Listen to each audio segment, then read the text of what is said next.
Okay, school support at pima.gov. This is where we want you to send any questions you may have. If you can't get a hold of one of us, I'm not the only one that can answer them. So if I happen to be out, somebody else can get you an answer. So please utilize this school support at pima.gov.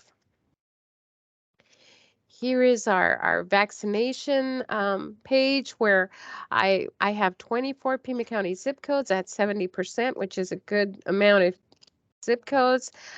We want to make sure we're getting our vaccinations done. Pima County still has this chart, the data chart that you can go into, and every week it's updated and it gives you an idea of where, what areas are vaccinated, what areas aren't. It gives you a lot of different information that you can go through. Here is also our page, that has everything from either getting a vaccination, how to know if you have COVID, um, testing sites. It has a lot of info, so please explore this site. And all these links here, they lead you to the sites. Here's the Arizona State zip code site. Um, that you can put in a zip code and it'll help you find the closest places for you that can do a test or get vaccinated. We also have a zip code in your phone. If you text 438-829, it'll give you info also. Okay, this is Pima County details, and this is as of the 7th. They update every Wednesday, so mine, I guess, they haven't, because I looked at them this morning, they haven't changed them yet. I don't know if they do them at the end of the day or not, but so far we have 253,000 cases, 3,700 deaths, 12,000 new vaccine doses reported since last week, 76.2 vaccinated, 13,000 new tests reported, and out of those new tests, 9.9% come back positive.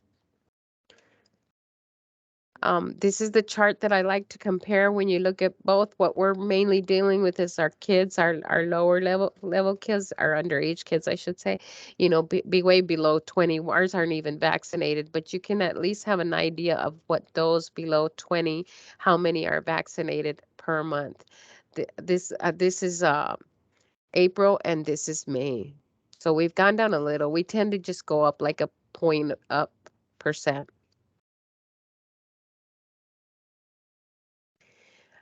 This particular PDF is on the CDC website, and I really like it, and I encourage you to use it. It kind of gives parents an idea of don't be afraid of vaccinating your kid. Why is it important to vaccinate the kid? It has a nice little PDF. Mine is just I just took out clips, but it explains that get vaccinated can help protect people against COVID-19. Children may have side effects after, and it shows you a little diagram.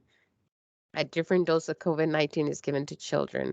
Children who have already had COVID-19 should still get vaccinated.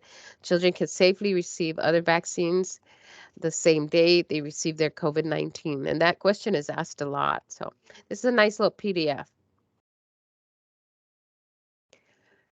As you know, you guys deal with your young kids and under 5, and they're not vaccinated, and masking's hard, and we know that. But you also have all these other layers of mitigation that you guys do, and you hold down the COVID passing from person to person. Here is our CDC link where they go by low, medium, high. I think I've talked to you about this before. You can go to the CDC website and get it. It's updated, I believe, every 7 days also, once a week. It'll tell you what we are. Right now we're at low and what you should try and follow low, but with your population, remember, you always want to protect the little ones because they're not vaccinated, so we need to look out for them.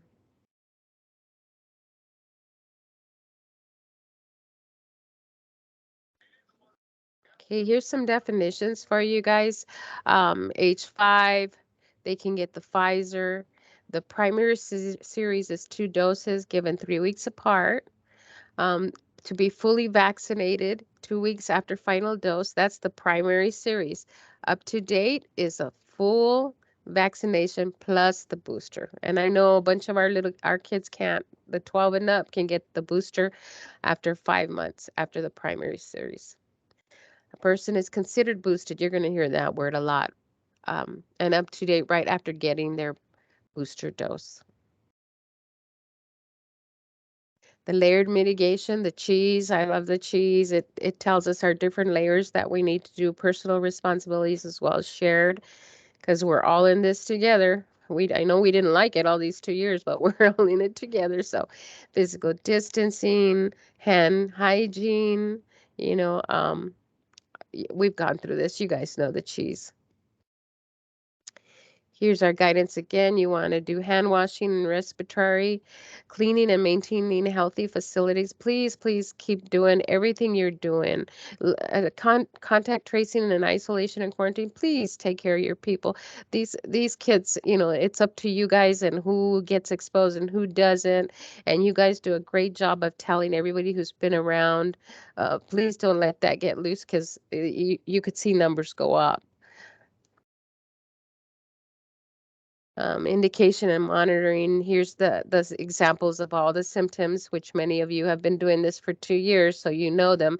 Temperatures, sore throat, cough, difficulty breathing, diarrhea or vomiting, new loss of taste or smell, new onset of severe headache, especially with a fever. And some of these symptoms are lingering, and you probably already heard about that, but some linger and hang out a little longer, like the loss of taste or smell. Here's a couple reminders. We're just because we're like getting a little bit looser, we don't want to forget. We still need to report all cases. All of them need to be reported to this website, and here is the link, and Pima County, and you just pimacounty.gov, and you go in there, and it's easy to find. Immunizations, Pima County has several sites that can immunize the kids, especially with school starting over again in August. You may catch them before they leave. Let them know these are the places you can go to get vaccinated. I know you have a bunch of 5-year-olds that'll be starting kinder too. Here's assistance for families. The gray side, it says emergency assistance agencies. These are on our website, and you can locate those again at pima.gov.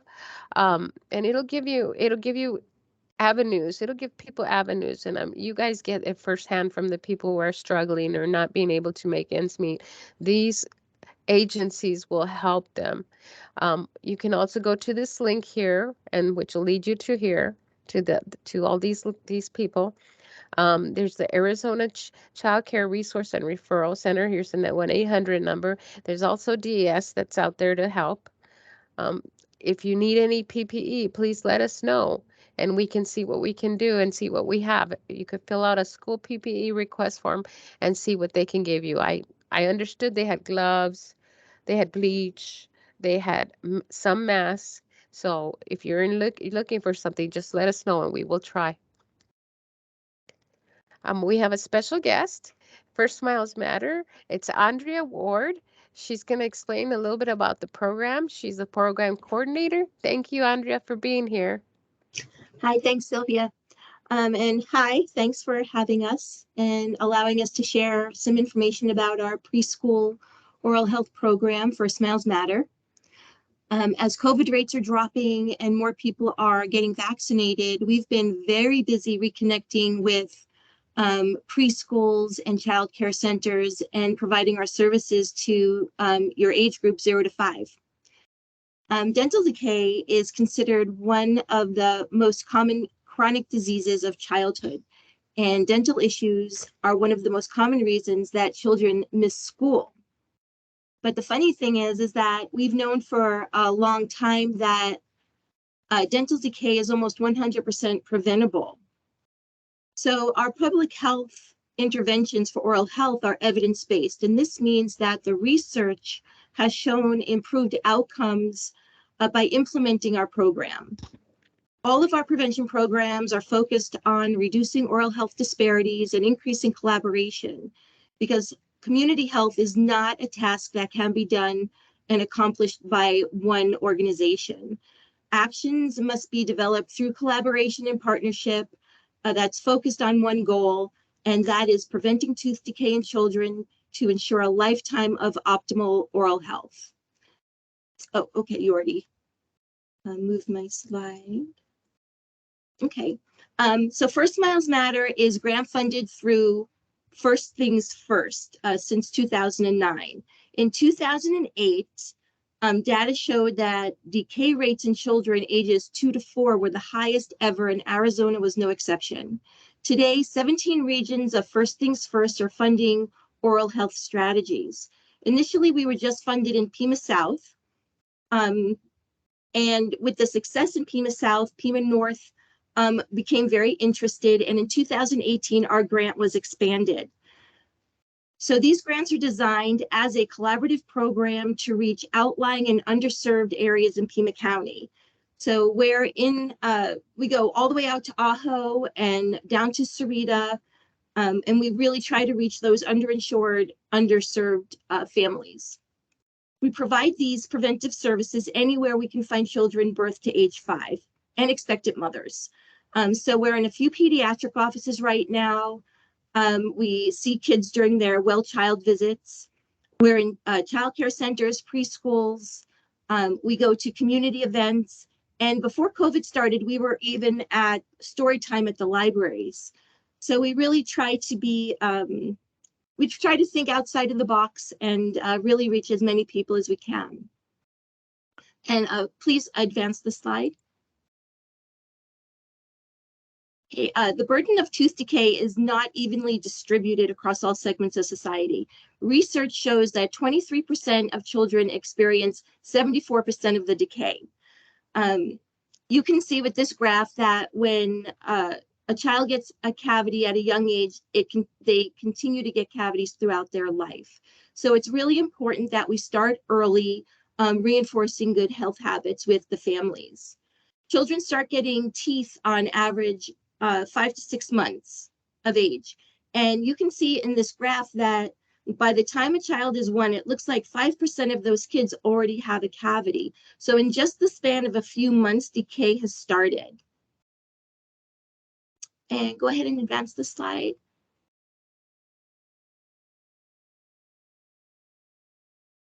Thank you. So we like to think of our program as that in-between appointment, offering parents a snapshot of what is happening in their child's mouth at this time. If you've ever had a cavity in your lifetime, you know that things can happen between visits. So just as you're finishing up with your dental visit and any restorative needs that are needed, you're ready for your 6-month checkup, and oh my gosh, you have another cavity. So we're able to catch things earlier than waiting 6 months or a year, and support the parents in getting their children the services that they need.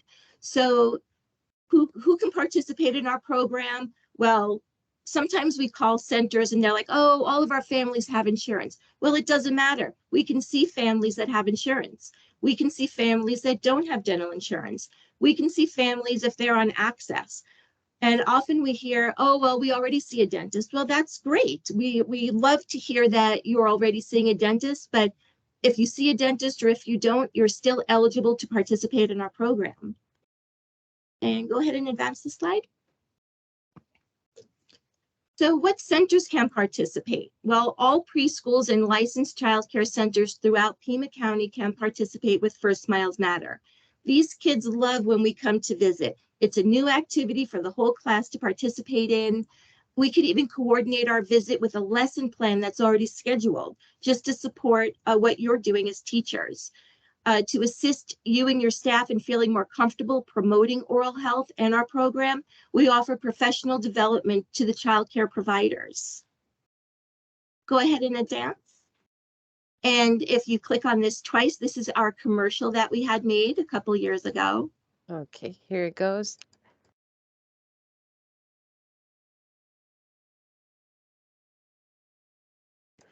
Happen here. Let's try again. Not working? It's working.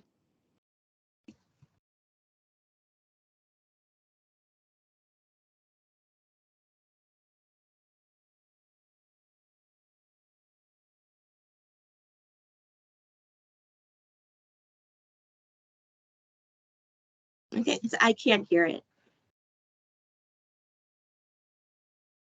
No, you couldn't hear it? No. Oh, did anybody hear it? I heard it, but it might be my machine. I'm sorry. Okay. We'll move forward. Okay. So let's see. So you can see that in this slide. We have a dental hygienist applying fluoride, and it's very easy. We bring all of these supplies that we need. We usually do it in the classroom, so all of the children can watch the other kids getting their teeth counted and fluoride applied, and it's not scary.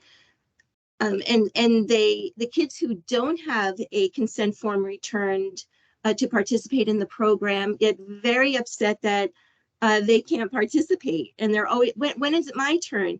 And we have to just, maybe next time. And they're very disappointed, but it's a very easy process, and the kids do enjoy. Go ahead and so how can you help reduce tooth decay? Well, prevention is the best. Participating with our program for best practices, because fluoride itself is evidence-based. First Smiles Matter actually provides the opportunity to increase parent awareness about oral health. We identify dental needs in the early stages before this child experiences pain and infection. This is a very positive experience for the children, and we assist families with connecting to dental providers to maintain oral health.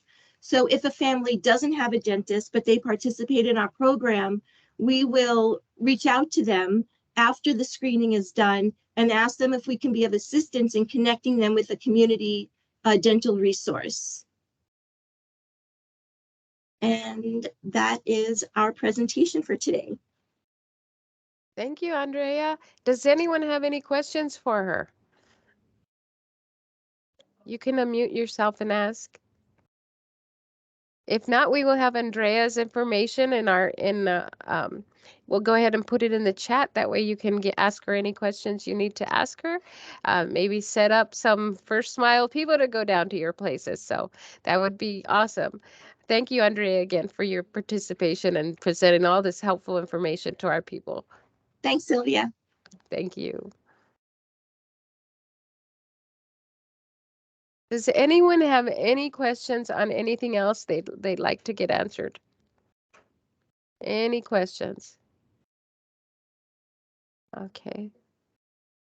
Like I said, we record these, and if you want a copy of the recording, we'll go ahead and send you a copy. Just let me know. I'm gonna put Andrea's email on the chat. That way you can see it and it's available to you. It's andrea.ward@pima.gov.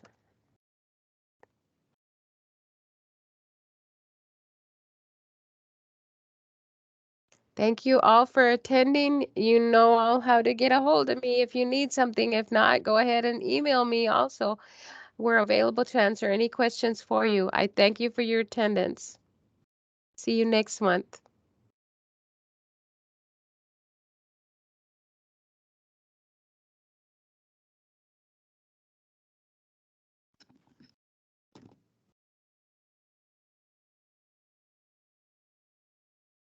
That was awesome. Now you need to go home.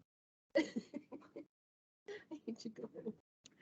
I'm actually feeling better. I think the Are meds you? are kicking in. Oh, good. Because I do. When did I you, feel did you start better. yesterday? Yeah. It's usually about 24 hours. Yeah, yesterday, and then I took another one right now this afternoon. Oh, good. So I've had 3 so Okay. far. Oh, So I have okay. Yeah. You did good. You do a good Thank job on you. those. Oh my Thank you. gosh. I was thinking about some of those slides. I thought, you know what? Those would be good for older school too. That's a really cool Yeah. presentation. Thank you. And you know what? I wanted to show you how to do that, how I did transferred it Oh, onto yeah, Teams because I do it different than from what you and Matt do Yeah. it. Oh, I should stop my recording. I think I did. Not sure. Make sure stop recording because then I tape it forever. We